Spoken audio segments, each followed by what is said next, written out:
TV Rio Branco, SBT Canal 8. A TV que você vê.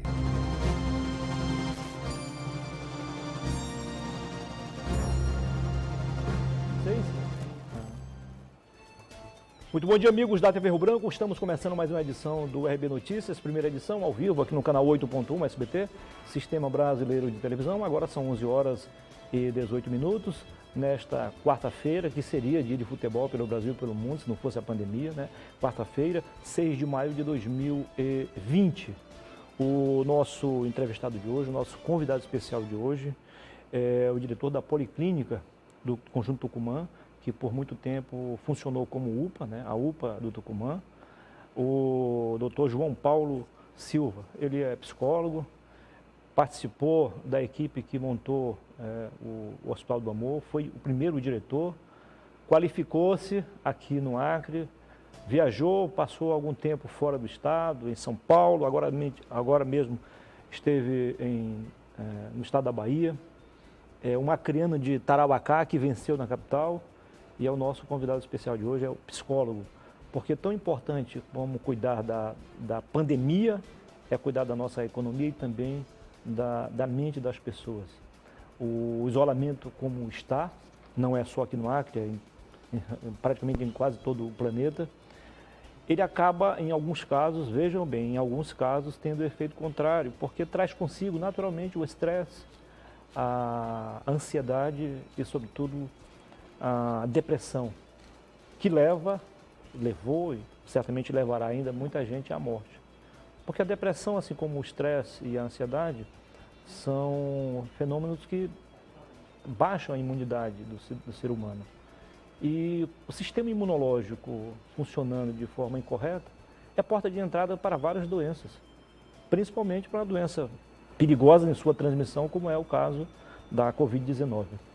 Por isso que nós fizemos questão de convidar o Dr. João Paulo hoje para dar essa mensagem de paz e de esperança às pessoas que estão em pânico. O medo talvez seja pior do que a doença em si. Seja bem-vindo, doutor. Prazer recebê-lo pela primeira vez aqui no programa. Obrigado, Muniz. Eu agradeço o convite na sua pessoa e a essa casa, TV Rio Branco, por estar me recebendo aqui e eu poder contribuir de alguma forma com a sociedade civil, como profissional da saúde mental que sou, e me vejo nessa obrigação nesse momento também de transmitir algumas orientações, algumas informações necessárias para a gente poder acalmar e trabalhar, como você bem falou, essa parte do aspecto voltado à saúde mental desse cidadão, desse pai, dessa mãe, Isso. desse filho e desse profissional de saúde ou de outra qualquer área, no ramo privado ou público, que hoje passa e que a gente vive no mundo inteiro um novo cenário que foi trago a todos nós pelo Covid-19. Doutor, ao contrário de outras ciências, a psicologia ela surgiu em 1789 na Alemanha, uma pequena cidade da Alemanha. E lá espalhou-se para toda a Europa, todos os continentes. Chegou ao Brasil em 1911, tem pouco mais de 100 anos, né? 109 anos. De lá para cá muita coisa aconteceu graças ao médico, cientista, escritor, poeta e psicólogo também,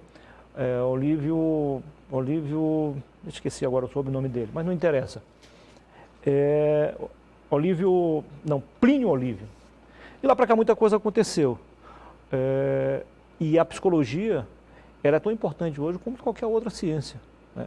Como eu falei agora há pouco, tem muita gente aí dividida em dois campos diferentes.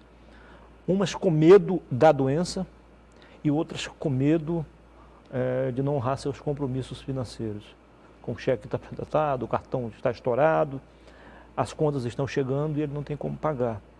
A pergunta é o seguinte: qual a importância de um profissional como o senhor nesse processo todo, doutor?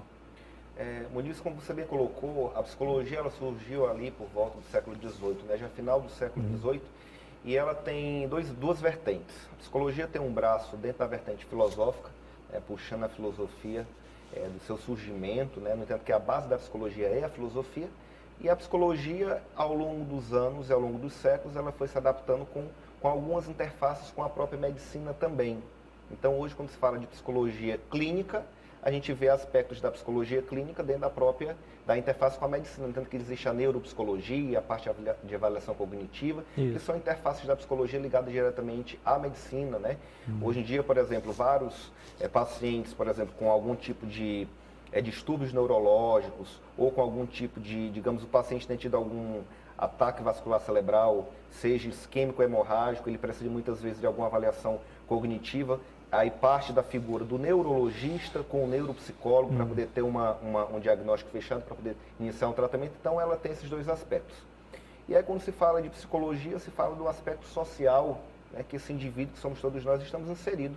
A gente está inserido dentro de uma sociedade que tem toda uma organização.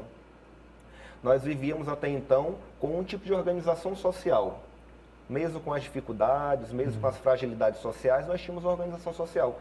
E de novembro para cá, de novembro de 2018, quando nós ouvimos os primeiros casos a surgirem lá na China de Covid-19, né, começou a ter uma nova reformulação, essa relação social no mundo inteiro. Um vírus que começou do outro lado do mundo, chegou aqui no nosso país, falando especificamente do Brasil, e, consequentemente, isso altera todas as nossas relações sociais, entre elas, algo que faz parte da rotina de qualquer homem, né? Homem, mulher, família, que é o trabalho.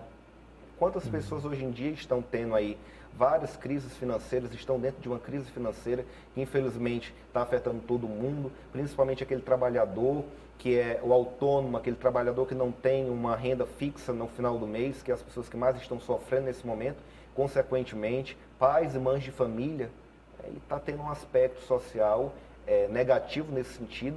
E aí veja bem você, um pai de família nesse momento, se vê desempregado, sem poder ter uma renda fixa e tendo que sustentar a família. Aí vamos olhar para o aspecto psicológico. Ele é o provedor da família, ele tem uma responsabilidade social com a família dele. Ele é visto como um super-herói pelos filhos. Porque nós, quando somos pequenos, Sim. a gente vê o pai e a mãe como os nossos heróis. Claro. E aí esse herói se vê no momento desesperador da sua vida, com esse aspecto socioeconômico afetado, e aí, obviamente, vai afetar diretamente o psicológico desse indivíduo. E aí é o momento que a gente tem que, como profissional da saúde mental, e eu parabenizo o próprio Conselho Federal de Psicologia, Muniz, que ele abriu há mais ou menos 15 dias, para que nós possamos fazer atendimentos remotos e possamos utilizar os meios tecnológicos para fazer orientação psicológica, acompanhamento psicológico, porque a gente tem que usar da tecnologia para poder chegar nas pessoas.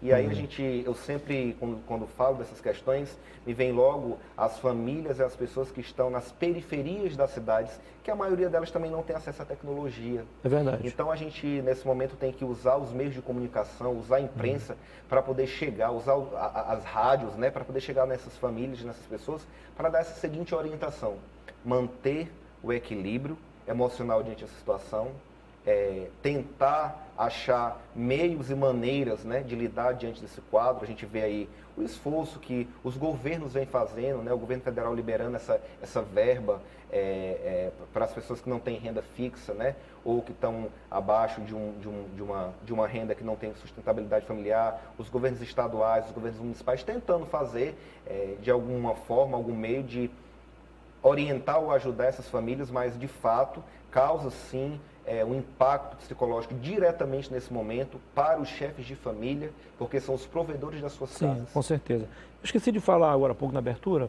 gente, mas o Dr. João Paulo também, ele é parte integrante de uma equipe vitoriosa, uma rede de proteção à mulher que funciona no Tribunal de Justiça há algum tempo. Eu estou conversando na semana passada com a secretária de Mulher, Cidadania também, a assistente social Clara Cameli, e ela demonstrava preocupação com o aumento considerável de violência contra a mulher, por conta da quarentena, por conta do isolamento social. Como é que vocês estão tratando esse problema lá no tribunal? Então, Muniz, primeiro eu queria parabenizar a desembargadora, né, uma decana do Tribunal de Justiça do Acre, a doutora Eva Evangelista, né? Ela há muitos anos conduz essa discussão, a doutora Eva tem tratado com muito primor, Tribunal de Justiça, OAB, os promotores das varas especializadas, né? O Estado, na pessoa da secretária Clara Cameli, quanto à assistência social, Eu estou representando a Policlínica nesse serviço no aspecto de saúde essa mulher. Inclusive ontem teve uma videoconferência, na última semana teve outra videoconferência para discutir esses aspectos. A OAB está também integrando, tem assento nessa comissão, como outros colaboradores da sociedade civil organizada. E infelizmente,